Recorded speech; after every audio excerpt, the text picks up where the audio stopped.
Welcome friends to a review of the 2024 Lincoln Nautilus. This is an all-new model, and stay tuned until the interior segment because this is truly one of the best implementations of in-car technology that I have personally experienced.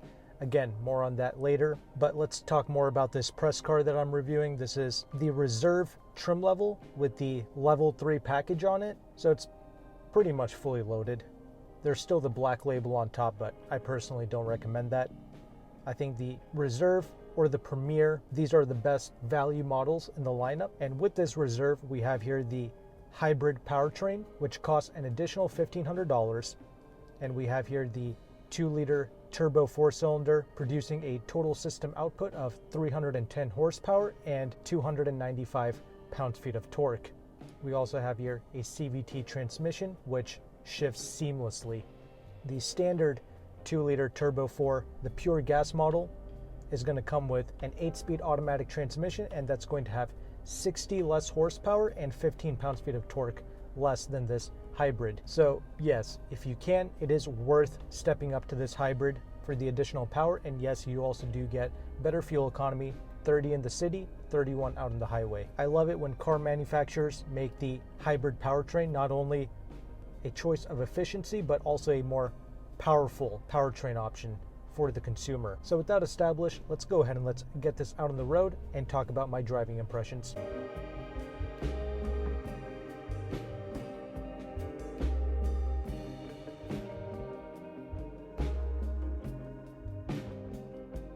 All right, out on the road, this hybrid powertrain, it offers you excellent power and speed.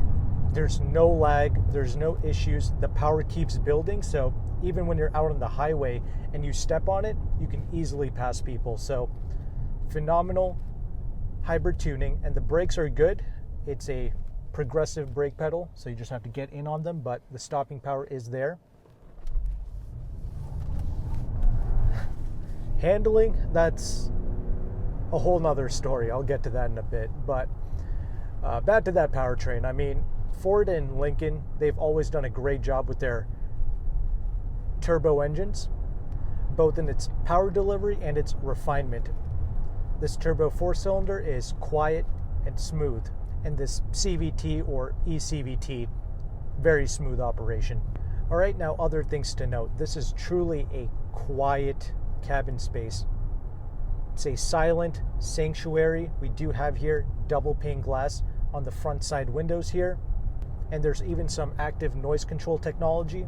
All of this is working together beautifully to offer you an isolated cabin that's truly going to lower your blood pressure. In fact, it's so refined that you can be doing 10, 15, even 20 miles an hour over the speed limit and not even realize it. Now, how's the ride quality? We have here the optional 21-inch wheels wrapped in 255 wide tires in all 4 corners.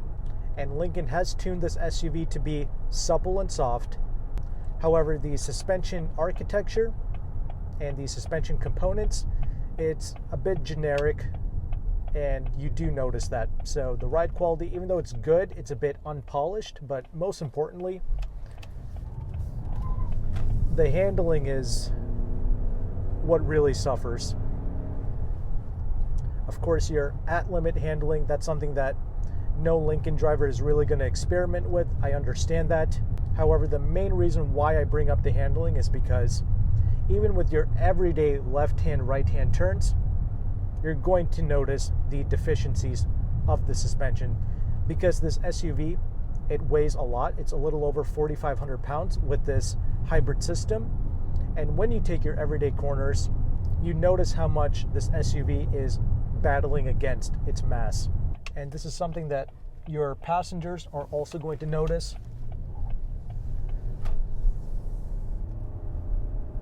They're going to be noticing that weight transfer taking effect. I mean, even on those simple turns at slow speeds, these front tires, they keep chirping and squealing.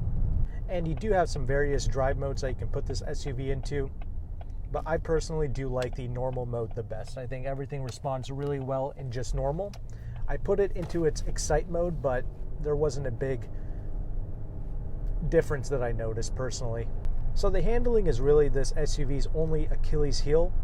This new Lincoln, it really shines out on the highway though. The high-speed stability is truly phenomenal. I had this out on the highway doing really high speeds, and I felt very confident in this SUV.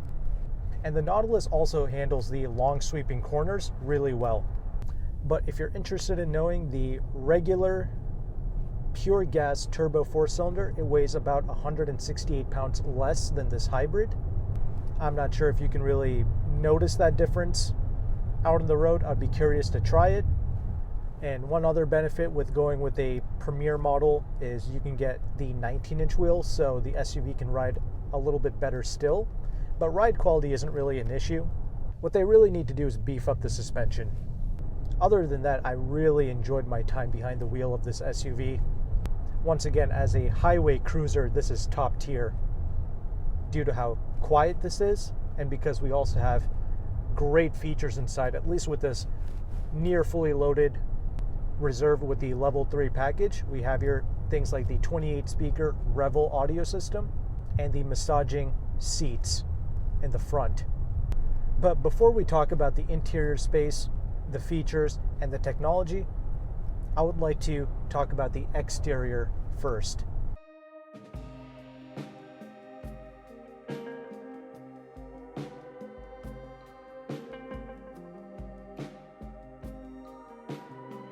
Alright, so this is an all-new model from Lincoln. In fact, the new Aviator and the Navigator, both of those SUVs got redesigned or refreshed, whatever you want to call it. And all of these new products from Lincoln, they have been bangers for sure. I was a big fan of the Aviator I checked out back in 2020. I love the royal, regal look of these SUVs out on the road. It has a certain presidential swagger to it. And of course, this new redesigned Nautilus carries that design language as well. The new headlights and taillights that we have here, it's really sleek. And they'll even do like a welcome animation for you when you initially get in and out of the vehicle. This red paint job is stunning. This is the red carpet tint coat. And you would be surprised, I get so much attention in this SUV. I even had a gentleman who was driving around in a Ford Bronco Sport. He gave me a thumbs up when I was at a red light in this new Nautilus. I've driven all kinds of crazy press cars, and I can assure you I have not gotten this much attention before. I have no idea why that is. Yeah, it's a good-looking SUV, but still, this isn't the first time I've driven a stylish SUV like this. So I was just shocked by all the attention I've been getting in this. But comment below, let me know your thoughts regarding the looks of this SUV. I will say some of the wheel designs could be a bit better, but for the first time ever, I actually really like the light up emblems that we have here. Primarily because in the front, they have the LED lights that connect into the Lincoln logo. I thought that was really clean. So overall, I'm a big fan. I've always have been regarding the looks of these new Lincoln SUVs. But once again, I would like to hear your thoughts below. Let's go ahead and let's transition into this interior space now.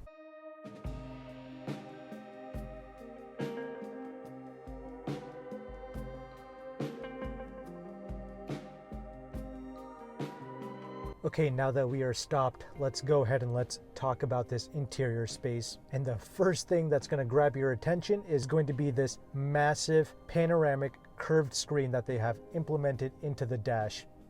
Initially, I was under the impression that this is simply a gimmick and they're simply trying to pad a spec sheet, but no, after living with this SUV, I have to say this is one of the best implementations of technology inside of a new car.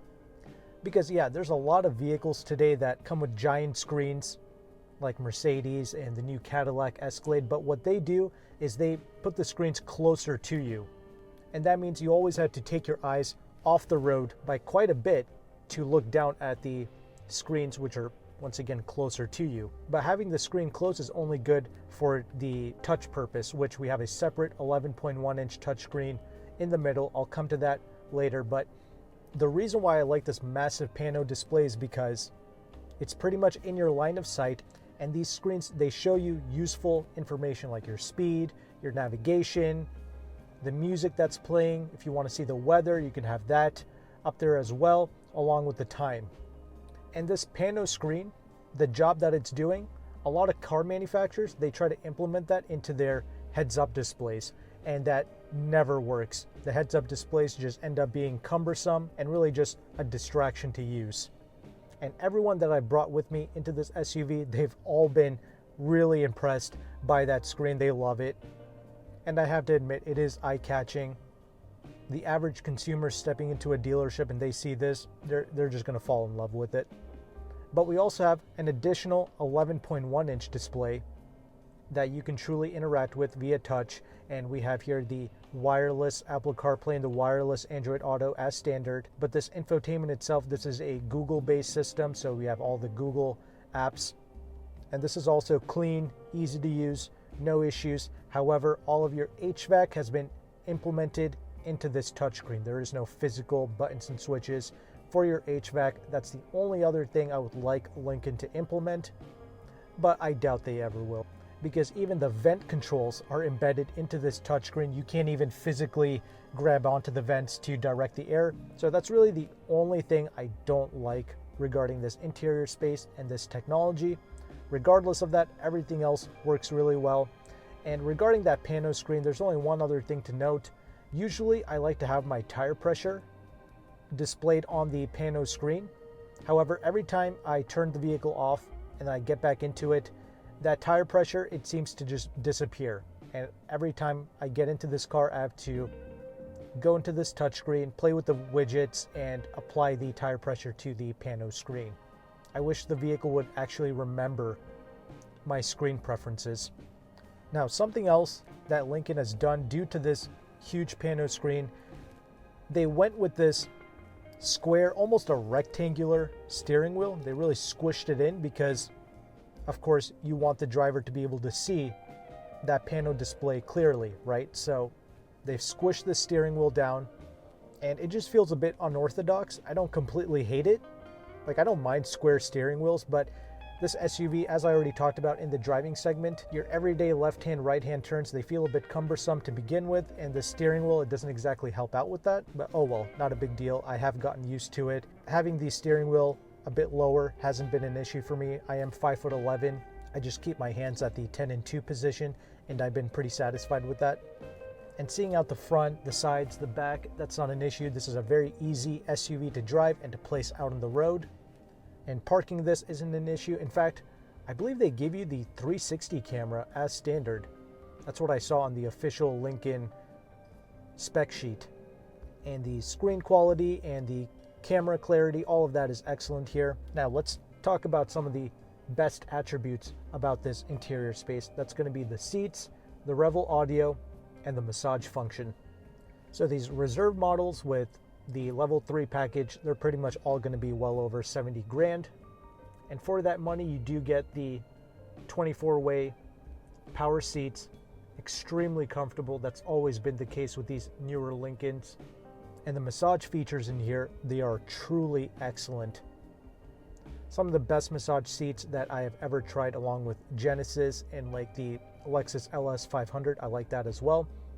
But I would say this and the Genesis, that's truly number one for me. And we also have here the 28-speaker Revel Ultima 3D audio. This sounds great as well. A top-tier audio system. We have crystal clear sound.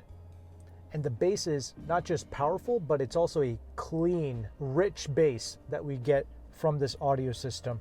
Really well done. Almost anybody who steps in here, they're going to be impressed with this.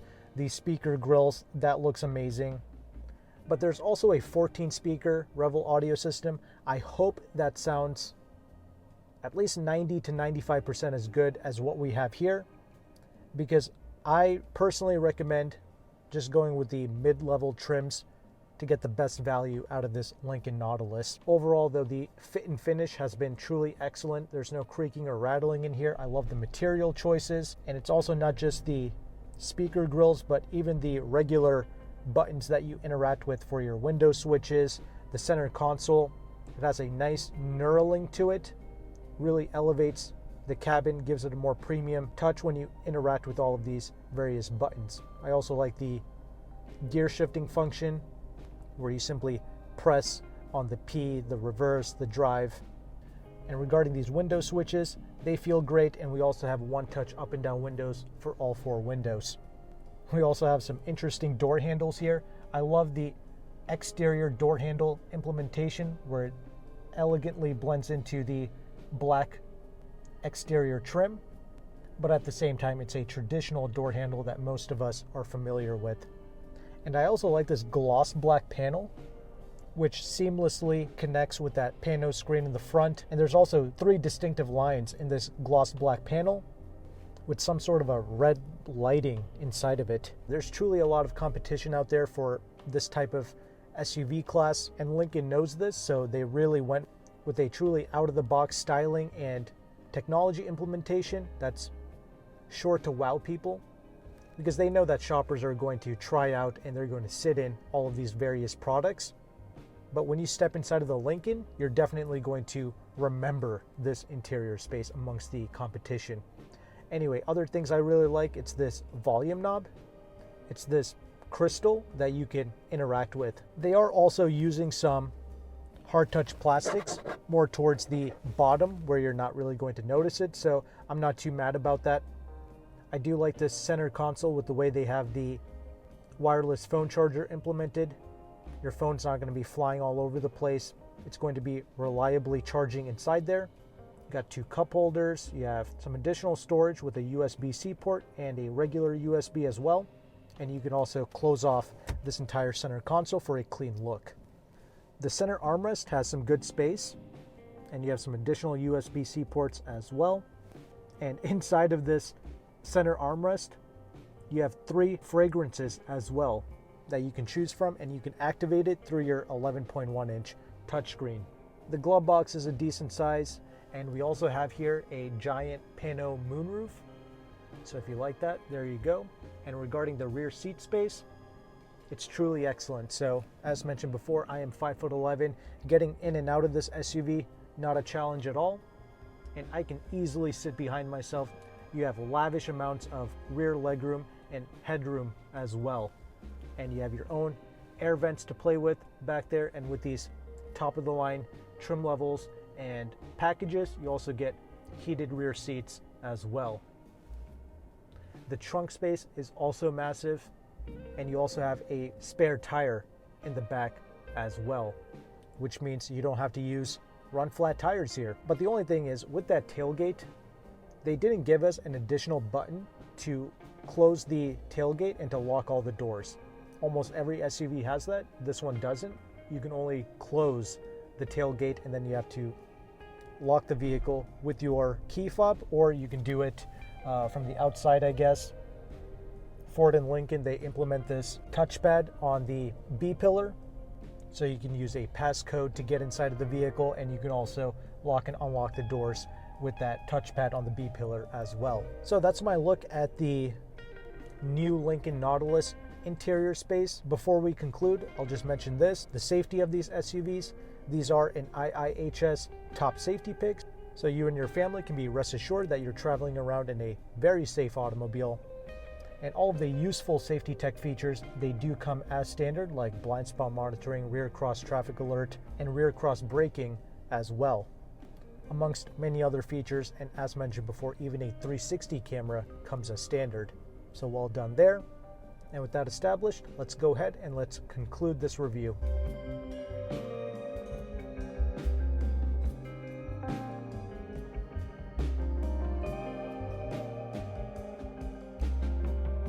Concluding thoughts on the 2024 Lincoln Nautilus. Personally, I am a big fan of this SUV regarding its drivetrain, how quiet it is, and the excellent interior technology and features as well. Granted, to get this vehicle the way that you see it here, you do have to pay over 70 grand to do so. That's pretty unfortunate, but it is what it is. A well-equipped Premier model came out to be around $60,000 when I built one on the Lincoln website, and that's probably going to be your best value proposition and your best balance for features, and you can even get the 19-inch wheels to help this SUV ride a bit better. As mentioned, the only real con that I have driving this is going to be your everyday handling due to the more budget nature of the suspension here. But other than that, if you do a lot of highway miles, you're going to be in love with this SUV. It is very quiet and it's going to mask the speed from you really well. It's really going to wow almost everyone who steps in here for the first time. Plus, it's practical and it's useful implementation of technology. The only other thing I wasn't a big fan of is the air vents and the way you have to go into the touchscreen to manipulate your air vents. That can be a bit distracting, but other than that, everything else is good. And I did forget to mention we have here heated and cooled seats along with a heated steering wheel, as you would expect with a top-of-the-line model. The cooled seats, they work decently well. Surprisingly, it's cooling your rear end a bit more than your back. The back is the most important thing. People want to avoid having a sweaty back. So I would like them to focus more of that air in the upper portion of this seat here. Other than that, you're cocooned in a nice luxurious space with nice leathers and good metal work here. Once again, you have lavish amounts of space for your rear occupants and in the trunk as well. With the hybrid, you genuinely are getting 30 mpg both in the city and out on the highway. That's great to see. And you have effortless thrust as well.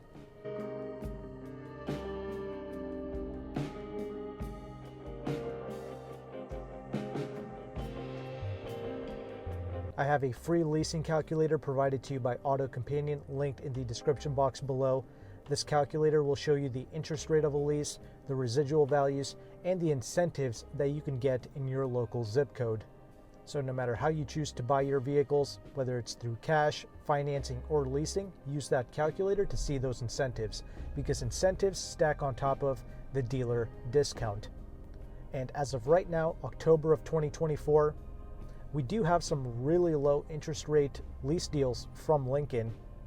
Although when I ran some numbers on a $60,000 Nautilus, a 2-year lease with no money down, assuming you have perfect credit, that's going to be about $700 a month if you got 10% off the MSRP, which invoiced to MSRP, it's about $2,000, maybe $2,500, depending on the trim level that you're looking at. So if a motivated Lincoln dealership was willing to sell you a vehicle below invoice with that 10% off discount and some incentives, then you would still be paying $700 a month. But if you are truly interested in purchasing this Nautilus, I would take advantage of that low interest rate lease first. Try it for 2 years, see if you like it. And then after you're done with that 2-year lease, you can simply buy out the vehicle then. But yeah, I just wanted to share that information and the resources with you. If you appreciated that, make sure to like and subscribe, and leave your thoughts below regarding this new SUV. Would you consider buying or leasing this? I would like to hear your thoughts. But thank you again for watching. Take care and goodbye.